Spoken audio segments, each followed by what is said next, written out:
Salut tout le monde, c'est Makoto, j'espère que vous allez bien. Aujourd'hui, on se retrouve de Hakueyoku qui nous parle de l'avenir de Daima et de comment est né Daima, de vraiment la genèse de Daima, donc j'espère que ça sera intéressant. L'interview, elle est sortie, je crois que c'était hier ou avant-hier. Je viens juste de... Bon, je l'ai pas lu, je sais rien de ce qui va de cette interview-là. Alors... Comment la série Dragon Ball Daima est-elle née? Nouvelle interview d'Hakueyoku. Voilà, donc l'interview c'était le 11 février. Le site japonais MetanWeb a publié aujourd'hui une nouvelle interview d'Hakueyoku, président de la Capsule Corporation Tokyo et producteur exécutif de la série Dragon Ball. Dans cette interview, Hakueyoku revient sur la naissance de Dragon Ball Daima, la nouvelle série Dragon Ball qui est actuellement diffusée partout dans le monde depuis octobre 2024. En plus de nous en apprendre plus sur la création de la série, Yoku nous parle également de l'application d'Akira Toriyama sur celle-ci. Et ça va trop être intéressant. Moi, j'y crois pas que Toriyama est impliqué sur cette série. Enfin, à la limite, si c'est pour donner des petites indications, voilà, en tant que superviseur, mais qui sont impliqués, j'y crois pas. J'y crois pas. Si c'est le cas, c'est bien dommage. Comment la série est-elle née? Nouvelle interview d'Hakueyoku. Je sais jamais dire son blaze, c'est une dinguerie. Pourquoi une nouvelle série animée télévisée a-t-elle été lancée? Ça a été lancé pour l'argent. Tout a commencé il y a environ 6 ans lorsque nous travaillions sur le film Dragon Ball Super Hero. Dragon Ball Super Hero. Nous voulions créer une nouvelle série distincte des films.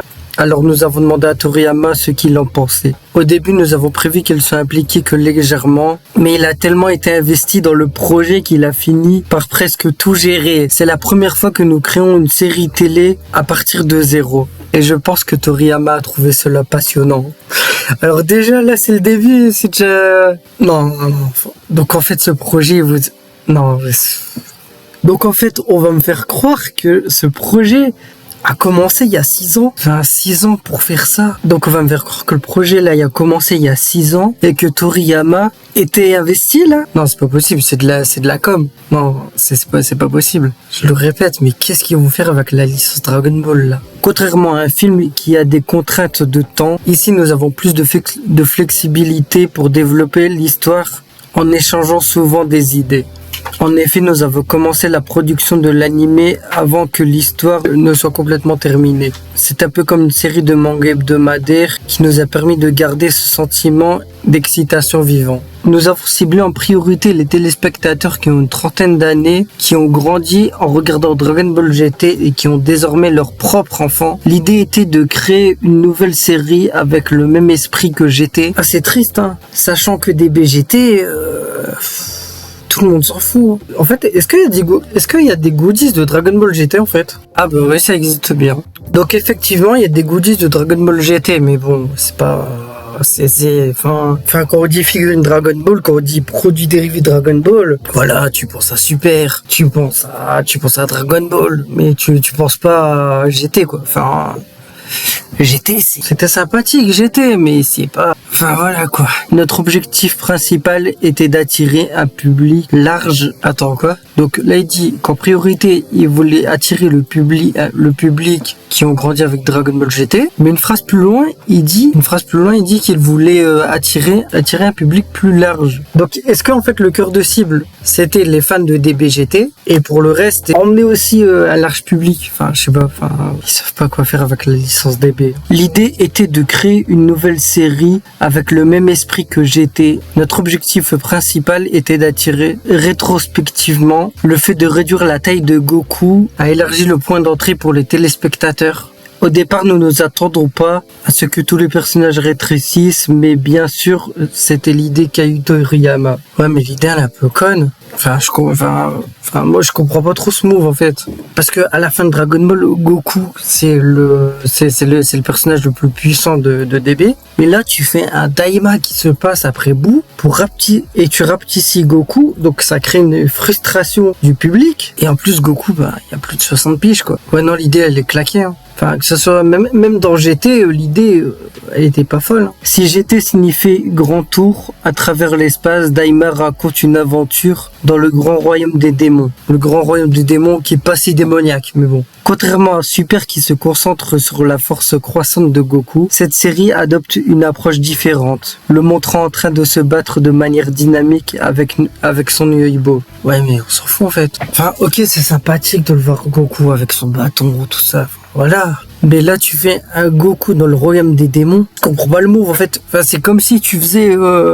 Allez, ouais, Allez, c'est comme si tu faisais se battre Goku avec son bâton contre Beerus.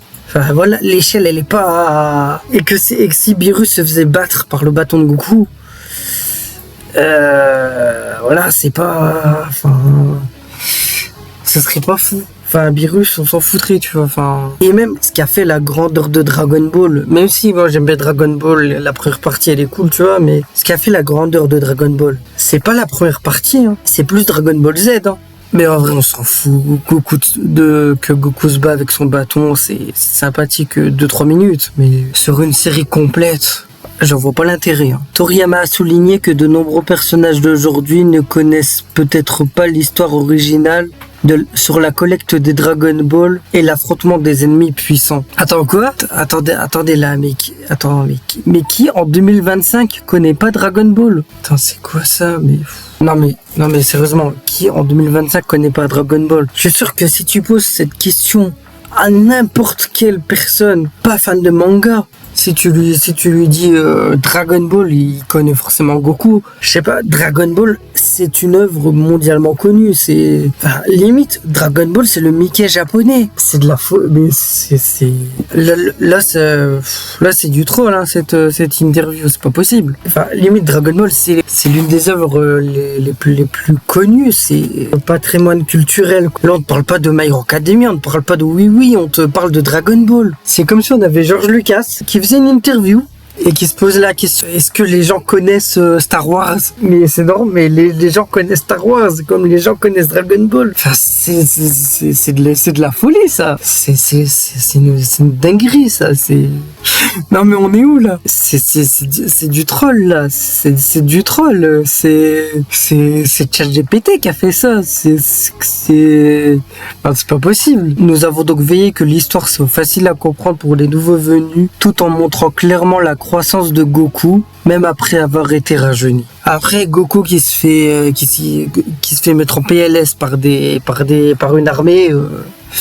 Ah voilà, c'est pas dans Dragon Ball que tu verras ça. Hein. Bien que la série soit conçue pour plaire aux enfants, elle n'est pas trop enfantine.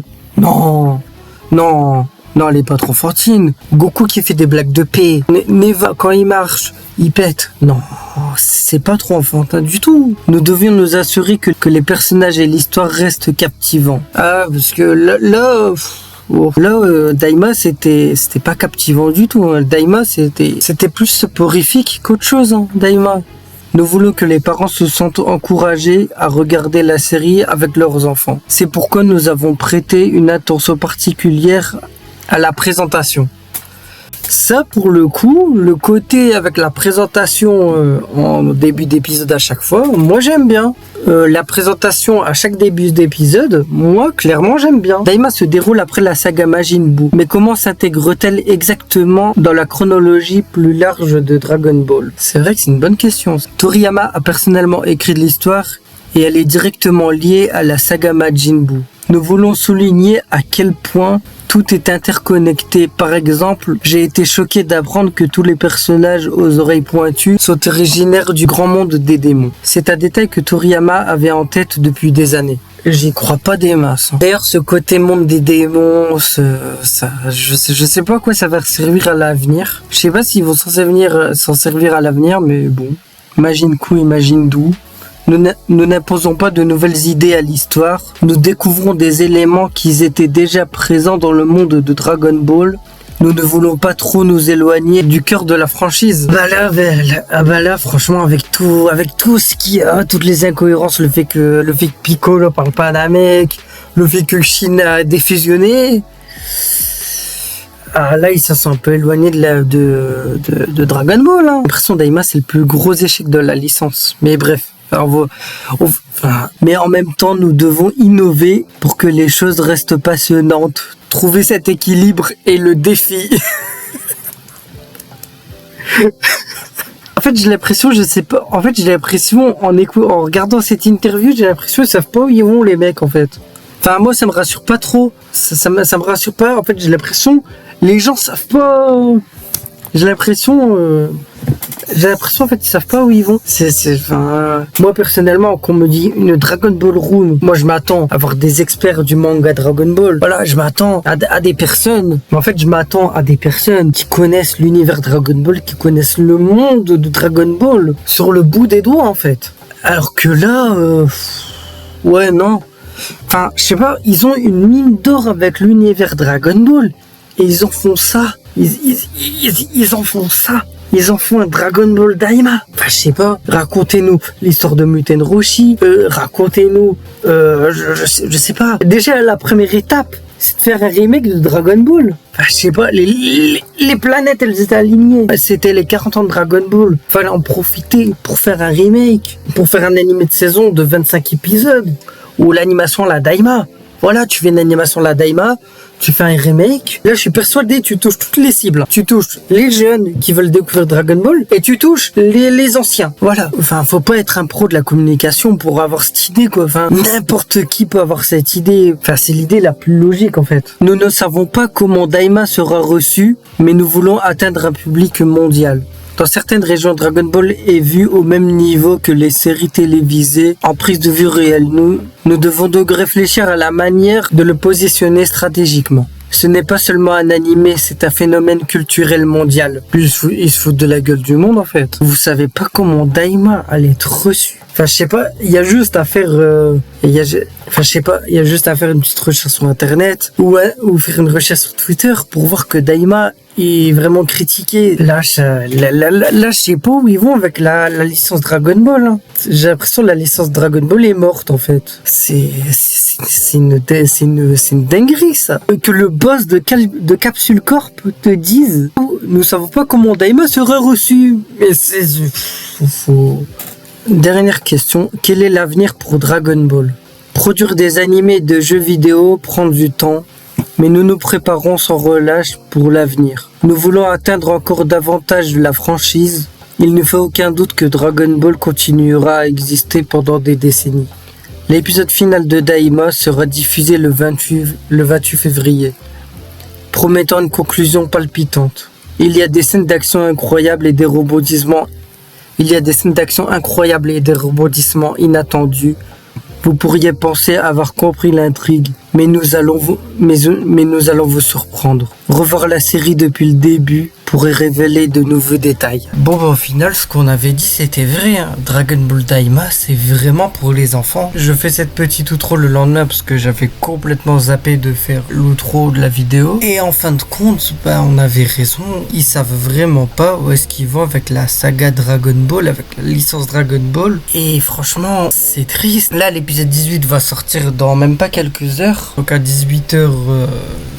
à 18h30 je crois sur toutes les plateformes de streaming et franchement c'est triste en fait c'est triste d'être aussi déconnecté des fans de Dragon Ball en fait. Enfin, je sais pas, ils auraient pu faire une étude de marché, ils auraient pu faire un brainstorming pour savoir qu'est-ce que sont les réelles attentes des fans de Dragon Ball. En fait, j'ai une petite théorie. Je me dis, vu qu'en fait les anciennes séries de Toriyama, elles ont pas buzzé, que ce soit Sandland, que ce soit Nekomajin, que ce soit Dr. Slump, parce que ça a buzzé. Je me dis, est-ce qu'en fait, ils ont pas refait Dragon Ball Super et Dragon Ball Daima et tout ce qui s'ensuit pour essayer de donner une leçon aux fans, dans le sens où ils se sont dit, voilà, les fans, ils veulent de la merde, on va leur servir. En vrai, peut-être. Hein. En tout cas, j'espère que cette petite vidéo sur l'interview de Haku et Yoku, j'espère que cette vidéo vous aura plu. Allez, salut les gens.